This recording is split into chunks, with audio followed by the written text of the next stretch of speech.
Okay, meeting's called to order at 6:30. Roll call, Pujol. Here. Klein. Here. Robert. Here. Henny. Here. Stagg. Here. Approve the agenda. Motion to approve agenda. Second. All in favor? Aye. Opposed? Okay, so moved. Public comment. Anything regarding anyone wants to speak about? Anybody online, Mallory? There are a couple people, but nobody said anything. Okay. Well, we will move to approve consent agenda items. Motion to approve consent agenda. Second. All in favor? Aye. Opposed? All right, so approved. Gonna move to the report, start with Sheriff. We're you guys kind of talking about the motorcycle deal, but brought to our attention some motorcycles speeding through town, whether it's locals or Cedar Rapids or whatever the case is, but we sent an email for extra patrol. They do come here, speed, and we'll see what we can do, but. And then second is, I don't know if you guys wanted to continue the Swisher extra patrol on Wednesdays through October, or. I think what Cody originally proposed was to the end of September, but I Okay. don't remember exactly. Yeah, so I guess you guys are here now though, because you guys won't be at the next meeting typically. How's that going? Is it useful? Do you know? Yeah, I guess similar things out of it. Nick, you guys will keep running all the way through October. Yeah, we'll go year round. How's that working with blocking the street off and? I think it's helped quite a bit. We talked to the reserves last Wednesday and there's 3 stop sign stops. I think that's really been the only stop since July's. Stop signs, rolling through stop signs, stuff like that. Which I don't even know if they were our customers or residents or not, but. Do we? So I personally think we should keep it through October. I think maybe winter months we could probably get rid of it because I think numbers go down a little bit, right, Nick? Yeah, we're probably like 250 to 300, like through the fall, and then holidays, yeah, it'll kind of go up and down. Spring break, Christmas break, it bumps back up, so it's just kind of, Plus, it's probably during the winter time, it's probably less people hanging outside too, yeah, in the cold, you know, Yeah. like now when it's nice out there. right. No, the summer months are our biggest crowds. We had over 400 earlier this summer, but no, it doesn't get that high until school gets out. So I don't know if we need to put on next agenda to actually make an official motion, or if we just recommend to keep them on, direct you guys to stay on through October. Let's make it a line item for next month or next Okay. week or 2 weeks. 2 weeks. Next meeting. Yeah. Yeah, I get it, we'll keep that patrol going through October. Okay. Do you guys do like a Halloween party or something then? Will you? With the fall on Friday? We don't have anything booked yet. So probably not. All right, the engineers sent in an email. So that probably. See. Mallory, I'm online. If Oh, you guys well, Yes, want me to Melissa's on. do it. Okay, Melissa, spit her out. All right. The 2025 sanitary sewer maintenance project is complete for televising Region 5. The contractor completed on-site work in August. We sent on Friday that they have not provided the final report, but we got it late on Friday. And so we're going to start looking at that this week and then making recommendations to move forward with the full project, the lining project for Region 5. They did tell us that they didn't see many issues, so they don't feel like it'll be that much. But then again, that's what Vishu Sewer said. That's not us reviewing it. So we'll look at it and let you know what we find. The sanitary sewer project is in the punch list phase still. We have reached the fall seeding window. So Dave Schmidt should be out on site doing some overseeding. We have updated the city and zoning maps with new annexations and zoning changes completed. The new zoning map is up in City Hall. I have the updated city map on my desk, so next time I'm out there, I will bring it with me. Pavement rehabilitation and parking lots for 2025. Work is nearly complete. There's one bollard yet to install right back by the parking for the park next to City Hall. First Street and Rose Avenue sewer collapse. We have completed the quote documents. Right before I left the office, I sent them off to Justin, Adam, and Mike. So they are in your inbox to take a look at. I do have a final estimate on that. I'm trying to pull it up, sorry. That is for $25,500. So if everyone's good with that, it will not be crossing First Street. It'll be staying on the north side of First, connecting just east of the existing concrete driveway. So it's about 86 feet of storm sewer, a new structure. We're tying everything in at that corner where it collapsed. So if council is good with that, we have quote documents ready and I can send notice out to contractors. I'm good with it. We need to get more set on that though. Oh, we can Yep. on a second. Well, we already did. We already Yeah, we did, already- we already approved yeah. her to get Yeah. the prints and everything else. You're good. You're good, Melissa. Okay, Yeah, I think- that's what I think- thought. There was a question about the cost 2 weeks ago, so I wanted to make sure that we were good with that. Okay. Alliant sanitary sewer repair on Division Street is complete. I am still waiting for the video inspection as well as the maintenance bond for that. So I've been communicating with them, and when I have that information, I'll let you know. And then I'm also coordinating with South Slope on the sanitary sewer repair in 4th Street, which I was hoping they would be moving by now, but they have gone silent. They went silent last week, so I will be nagging them this week to try and get an answer. So Well, that is it. okay, thank you. How's our sewer system? Things are okay at the plant for the most part at the moment. Part of the biggest things I wanted to bring up, I talked to Cody here the other day, and I had a meeting this afternoon with all these people, so. The subdivision is getting built. So the initial plan out there was just to drill a few shallow wells. No real big deal.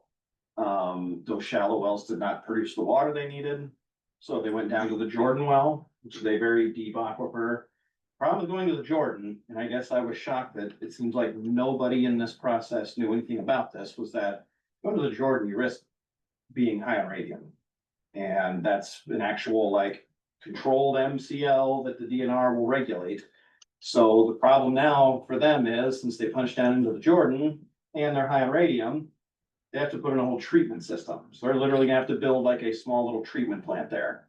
Now, the problem for the city that we care about is that the easiest way for them to treat that and the cheapest is gonna be through softening. Now, the problem we have is we're on a chloride compliance schedule. And we meet that by the skin of our teeth. And so the idea that they're gonna put in, and I don't wanna use the word large, because really in the grand scheme of things, it's not technically a super large installation. But if they were to install a sun, I should also back up and say, since they're a water treatment setup, we have the say whether or not we choose to accept their waste. So let me be clear about that too. It would be one thing if it was just some individual homeowner and they put a softener in. Unless we put an ordinance that says no one can use a softener in town. But here we would have some say in whether we allow them to hook that up to the sewer and accept their waste coming from there. So I made my concerns very well known to everybody that we would need some assurances. Or it would have to be designed in there somehow, whether they want to do a dilution to the city. run some raw water, dilute it with to help with the chlorides. We would need some assurances before we just signed off on that and said it would be okay. So I guess I wanted to at least make the council and the mayor and everybody aware of that situation that's kind of going on. Nothing's been decided, nothing's been approved by the DNR, nothing's happened yet. But I made sure everyone understood that like, city of Swisher has to kind of spit on it too. And so, Can That's you kinda- explain to council what happens if we accept it and we go over chloride as well? so the problem with going over on chloride is we're out of compliance, obviously, so when you're out of compliance with the DNR, if they have the ability to say, fix it or else. The problem with chloride is we can't treat it on the wastewater side. Chloride is not something you can treat in wastewater. You have to treat it before it gets to the wastewater plant. So you can only control it by controlling the drinking water side of things. Now, the problem with Swisher, of course, is city has no say over any of that stuff, right? Right. Walford's doing the same thing right now. Walford's worse off than you guys are, because Walford's been out of compliance about 50% of the time. So the DNR is actually cracking down on them. They're not really cracking down on you guys at the moment. But they're running into the same problem. What do we do to control all the softeners in town? We all know, it'd be lovely if we could send a notice out to everyone in town to say, hey, have your softeners evaluated. We need, for the sake of the city, no human being is gonna give a crap about that at all, or spend even half a second thinking about their softener. They're gonna go, oh, not my problem, and throw it, so. There's no really good way to control it on the drinking water side if you don't have a municipal system. Now, I wanna stress this. The furthest you could go here, let's say that we accept everything, they put us out of compliance. We try our hardest to educate everyone, no one does anything, we continue to be out of compliance. Eventually, and again, the furthest down the road you can get, the DNR could mandate the city of Swisher build a water system. And then everyone voting for it or against it goes to the wayside because it's a requirement from the state of Iowa. So, that would be like just worst case scenario furthest down the road. But in theory, that would be the worst case scenario. But regardless, if we're over on chloride, we're gonna be required to do something about it. And if we don't, eventually the city faces fines and the city faces, pushback from the state. So it's really important, if we allow them to hook up, that their engineers, kind of study the amount of chloride that's gonna be coming compared to the flow and what that's gonna do to our numbers. And if they can provide us data, So what you're saying, if we allow them to hook their sewer plant with the trichloride. Mhm. That will affect the whole city. it would. And just to be clear, it's not a guarantee. Yeah, but It's just, we're concerned it could. Yes, and it would. It would affect the whole town. It'll push it over the limit. It could. It could push it over the limit. what do the softeners have to do with it? Because when you do the regeneration, so the way a softener works is you soak your resin in salt and it holds on to the sodium and salt is sodium chloride, so it holds on to the sodium and then it flushes the chloride to waste. So that's where chlorides come from at a wastewater treatment plant. They come from people's softeners. That's why there's really no municipal softening systems being installed anymore, because the concern is we put a municipal softening system, we run the risk of, the wastewater plant having a problem. So you'll see very few municipal systems, but for this particular person, he's not in a position to go RO, reverse osmosis or something like that. That'll cost him triple what, a softening system would cost. So he's probably not gonna do that. Now, he's also talking with the cost just associated with going with the softener. He's considering not filling the subdivision initially and staying under the threshold of making it a public water supply. And so in theory, if he does that, it keeps it really small. That's also not a huge concern. The problem is just, if that thing were to truly fill up, run on one big water plant, and that water plant shoot all the chlorides to us, we at least need to be aware that it could cause us major compliance issues at the wastewater plant. What's the bad part if we just don't let them do it Well, to the city, not to him, to the city? so if the city refused to allow him to hook up, it would force him to then have to install something for the backwash water or that water treatment plant. Now, I don't actually know this area very well. Is there a lot of clay around here? Does it perk really well around here at A all? lot of sand. Is there a lot of? Sway in places too. Yeah. Is there, so I mean, in theory, if there was something like that, he would maybe have to build like a percolation field or something like that to handle the backwash water or something of that nature. So that would be what he'd be looking at doing if he couldn't hook up to us. He'd have to then find some extra way to handle it on his end. Now, is that, So nothing that would harm the city though. No, if we didn't accept his waste, I mean, you know, Yeah. we still are accepting the waste from the people who are there. Mm-hmm. Now, most likely, if they put in softeners, if they put in softeners for the whole quote water system, they're only gonna blend the water down to where they're just meeting their requirements. And then allow everyone else, if they want a softener in their house, to take it down the rest of the way. So we still just run the risk of possible home softeners anyway, but regardless, it still takes a big chunk out of it to have a main place that's taking all the hardness out. now, for the city to accept it, you mentioned something about have a vote for the people or the council decide that on their own. Oh, that's the council thing. When I said vote of the people, I only mentioned when He's talking about municipal. it's about a municipal water system. You know, you could get to where the state would be like, you must do this, and that's that. So The state Yeah. mandates it. again, that would be worst case scenario way down the road. In Walford, we're not even talking about that yet. Is there any other options that they have up there besides what we're just discussing here? So I mean. they're we're- softening, They're there's, down to the Jordan Aquifer. and down to the Jordan Aquifer, it's about 2,000 feet deep roughly. And when you punch down to the Jordan, the concern always with the Jordan well is gonna be radium problems, always. I mean, it's hard water, so that's a bit of a concern, but that's more of a secondary, because that's not a regulated contaminant the way radium would be. But they're above on radium and gross alpha by quite a bit. The limit's 5 picocuries per liter, and they're like at 9. So I mean, it's a significant, you know, being over. So anyway, really at this point, it's more just informing the council, letting you guys know what's going on. It's still pretty early in their processes over there. They haven't submitted any type of facility plan to the DNR yet. So there's still a lot of steps to go, but you guys accepting their waste at some point becomes part of all of this. And then you will have some leverage at that point. Now, I will say the gentleman I've dealt with so far, and you might, I assume, I mean, that Mark Ralston, you guys probably know him and stuff like that.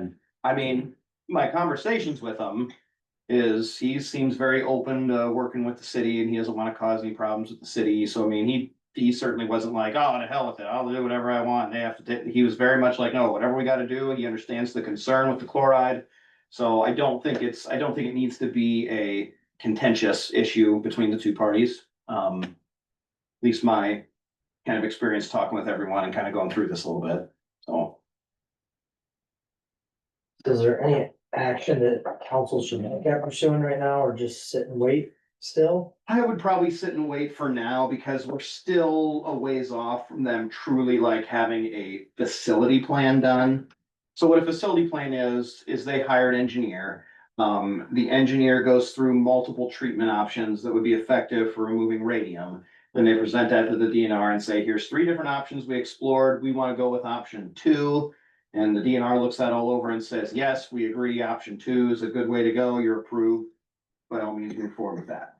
So that's what it is. What they're gonna look at is, the 3 options for this are very simple. It's gonna be softening, it's gonna be reverse osmosis, or it's gonna be a process called HMO, which no one's gonna install an HMO plant, so that won't really be a feasible option. RO costs way more than softening, and softening is what they're looking at. That's the most feasible thing financially and practically, so that's most likely So what then they're at gonna. that point, do we get into conversations with them saying, hey, we can't take that waste? Well, what we would want is an engineering study done to where they look at our flows and our chlorides, and they look at the flows that would be given to us from them. From that. Also from the concentration of, well, if we're doing this much flow and this much stuff, it's gonna produce so much chloride. We would need some type of an engineering study presented to the city to say, this will not have a negligible effect on your chloride. That is what we would wanna do. And Yeah. so, Would you happen to know, I don't know if you would know the answer to this, but over in Solon where they've got municipal water, about 70, when I was talking to the city clerk over there, when we was going through water, they specifically, she said probably 70% of the residents in Solon still have to have a water softener Yeah, because, it's still hard water. yeah, would that be anything like what they're going, would it be like the same type of situation where? They're gonna take it down, from my understanding, they're going That's your to, truck. they're going to drop it to, so there's a different. People who install softeners always go with grains per gallon, so I'll leave it grains per gallon, but they're taking it down from about 25 grains per gallon to 10. Which means milligrams per liter wise, you're still about 170 milligrams per liter of hardness, which is pretty high. You would still notice that in your water, that would feel hard. Typically, is a municipal water system, if you were putting it out, you would aim for something under 100 a lot of the time. Try to get, 80, 90 per milligrams per liter. So the way they're gonna take it down to is probably going to make it to where most people will still want to soften it. Okay. I mean, it's not like ridiculously hard, but it'll be hard enough that most people still want a softener, I would say. Okay. So regardless, yeah, you're taking chloride from them, you're taking chloride from all the people there, so it is what it is. So yeah, that's what we need. We want some assurances from them, prove it to us. It's gonna be negligible in our system, and if you can do that, then I don't see any reason why we couldn't accept it at that point. It's just, we wanna be very, approach this with a lot of caution, make sure we don't screw ourselves over by accepting a bunch of waste, and then it hurts us in the long run, so. All righty. Any other questions? Okay. That's all I got. That's the main thing. Thank you for explaining that. Okay, no problem. Thank you.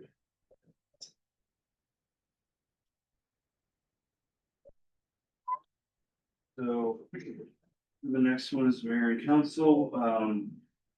I've got to follow into the lawyer about the trash cans. It's their 10 days, would have came and went last week. But I have not heard anything back from Mark to say if he heard from them, what we need to do for our next step. Do you know if you guys sent us, he sent a certified letter, right? Yeah. And it was signed by them? I don't, There was a there, it might be in your packet right now, the second letter. It's in your Oh, is Yeah. it? Okay. city attorney. And they signed it. That's why, because it's 10 days after they signed it.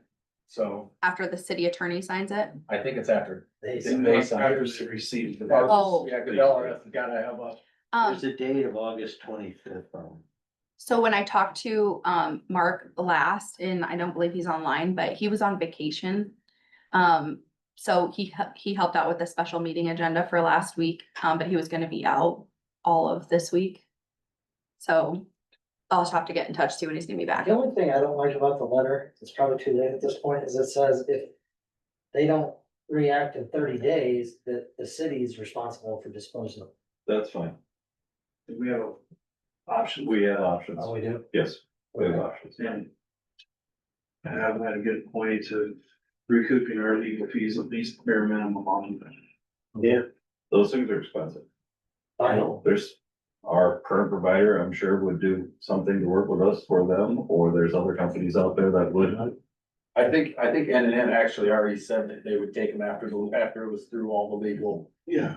rigmarole or whatever we have to all go through for. But the city needs to recoup some of their money from that too, so if we can make something back for this, for those, that will basically be a higher bidder type. Yeah, even if it's $10 a piece or whatever, yeah. Hey, every little bit helps going back. Yeah, we've spent over $1,000 legally and Justin's time picking them up. So. The only thing I wanna say, up on the lot that we are renting up there. Since we are responsible, we are renting that. Yeah, the Granite lot, there has been people that have been driving dirt bikes and stuff around on it. It's the neighbors to the north. Yeah, I know, but, I think at least we should probably put up like a no trespassing or some sort of signage I agree. to discourage that and not allow it, just because Okay. since we are renting it. I believe Justin has ordered a sign to label the parking area, but I can definitely add the I think put one- nuisance side of it. I think just put one on the north and south side of it, you know, That's an option. Yeah, cause he's gonna continue riding back and forth. And then finally, Parks and Rec reached out to me and they wanted to see if they could get a key for the concession stand that just stays with them. They are gonna be I think this week they are working on painting it Today. today, Mhm. yeah. But she's like, I didn't wanna make a copy of it without the city's permission, so I don't know if we have to make a copy or if we do have an extra one. Or if we could get one to Patty. I would not have a problem with Patty having control of that. Yeah. We still need to keep one here for when people rent, but Right, if we only have one, then obviously we should make copies anyway, but we should, Yeah. yes. just to get one, so the Parks and Rec always has access to that as well. We have three, but one of them is actually not working. It's like not the same. So we just got an email today asking if we could replace that one to have three here and we could just get another one at the same time. I think they should have one anyway. I mean, Yeah. they, as much as they're gonna work up there and do stuff and take the time, volunteer to do. I'll just tell her to coordinate with you and figure out how to get the. Sounds Okay. Okay, anything else? So this is a short agenda or a short meeting overall. With what's happened in the last 3-4 weeks, yes, there's some things that have been missed. We're gonna have to play catch up over the next couple of weeks, so. So probably not next meeting, but the meeting after, we'll probably be a little longer than getting caught up. So. Other than that, You wanna do it, Daryl? You wanna do it? You what? Motion to adjourn. What? Second.